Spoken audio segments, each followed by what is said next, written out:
Hello everyone. Valentine's ডেতে পাওয়া গিফটের গোলাপ ফুল দিয়ে আমি বানিয়ে ফেললাম খোঁপায় লাগানোর গজরা। কিভাবে বানালাম সেটাই আজকে আমি তোমাদের সাথে শেয়ার করব। আর এই ফুলগুলো আমি কোন বিশেষ বন্ধুর কাছ থেকে পেলাম সেটাও জানাবো। ভ্যালেন্টাইন্স ডে তো আমরা বেশ কিছুদিন আগেই পেরিয়ে এসেছি, কিন্তু এই ফুলগুলো অনেক দিন অবধি খুব সুন্দর ছিল।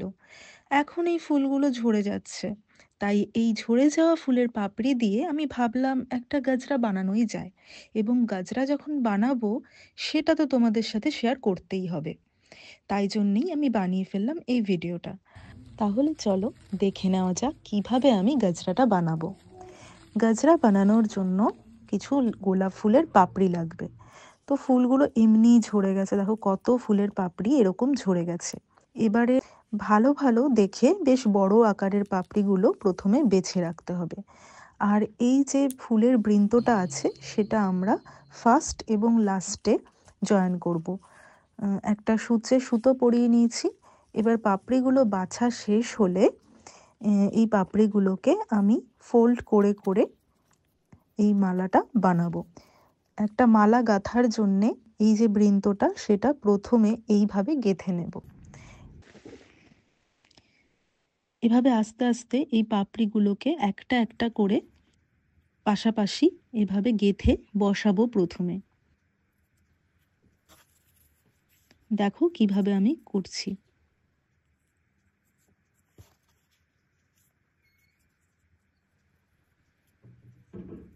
এরম করে একসাথে অনেকগুলো পাপড়ি গেঁথে প্রথমে বসিয়ে নেব। প্রায় ধরো 5-6টা, এর বেশিও গাঁথতে পারো একসাথে।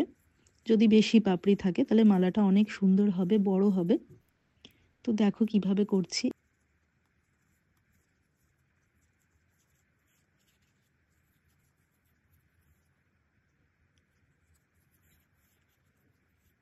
এইভাবে প্রত্যেকটা গোলাপের পাপড়ি ফোল্ড করে করে প্রথমে গেঁথে নিতে হবে।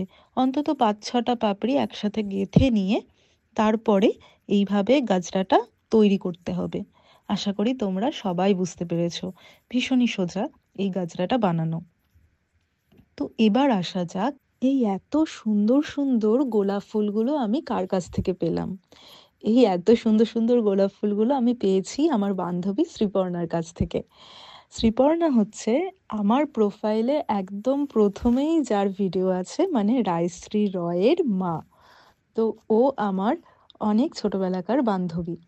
তো ওর হাজবেন্ড ওকে ভ্যালেন্টাইন্স ডেতে এই ফুলের বুকেটা গিফট করেছিল। অ্যাকচুয়ালি ওকে একটা গিফট করেছিল আর পুচকিটাকে একটা গিফট করেছিল। তোমাদের মধ্যে অনেকেই জানো যে আমি ড্রয়িং এর ক্লাস করাই। শ্রীপর্ণার মেয়ে রায়শ্রীকেও আমি ড্রয়িং এর ক্লাস করাই। তো সেই সূত্রেই আমি এই সপ্তাহে ওদের বাড়িতে যাই এবং যাওয়ার পর এত সুন্দর সুন্দর ফুলগুলো দেখতে পাই। বাট স্যাড পার্ট হলো যে ফুলগুলো ঝরে যাচ্ছিল। এই ঝরে যাওয়া গোলাপের পাপড়িগুলো দেখে আমার মনে হচ্ছিল, ইস যদি এই পাপড়িগুলো দিয়ে একটা গাজরা বানানো যেত তাহলে কতই না ভালো হতো। আর এই কথাটা যখনই আমি শ্রীপর্ণাকে বললাম, তখন ও আমাকে বলল যে ঠিক আছে, পাপড়িগুলো তুই তাহলে বাড়িতে নিয়ে যা এবং গাজরা বানা, আমিও দেখবো কিরকম হয় দেখতে। ও খুব এক্সাইটেড হয়ে গেল। তো সেই রকম ভাবেই আমি পাপড়িগুলো এবং বাকি অনেকগুলো গোলাপ এখনো রয়েছে আমার বাড়িতে, খুব সুন্দর, দেখতেই পাচ্ছ তোমরা ভিডিওতে। তো এই ফুলগুলো এখনো খুব সুন্দর রয়েছে, আর বাকি যে পাপড়িগুলো ঝরে গেছিল সেই পাপড়িগুলো দিয়ে আমি এই গাজরাটা বানিয়ে ফেললাম। তোমাদের সাথে গল্প করতে করতে গাজরাটা অলমোস্ট কমপ্লিট হয়েই গেল। তোমরা দেখো কত সুন্দর হয়েছে দেখতে এই গাজরাটা। গাজরাটা আমি এখন অবশ্যই একটা ডেমো দিয়ে দেখাবো যে খোঁপায় বাঁধলে কত সুন্দর লাগবে। তো কার খোঁপায় বাঁধা যায় এই ভেবে ভেবে আমি টুকটুকির খোঁপাতে বেঁধে দিলাম। অ্যাকচুয়ালি ওর নাম আমি দিয়েছি টুকটুকি। দেখো কত সুন্দর একদম টুকটুকে সেজে থাকে ও।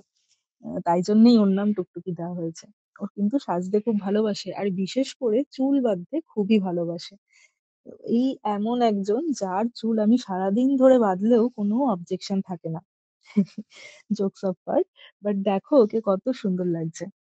অবশ্যই তোমরা সকলে কমেন্ট করে জানিও এই ভিডিওটা এবং এই গাজরা বানানোটা তোমাদের কেমন লাগলো। ভালো লাগলে অবশ্যই একটা লাইক করে শেয়ার করে দিও। আর দেখা হচ্ছে নেক্সট ভিডিওতে। Thank you.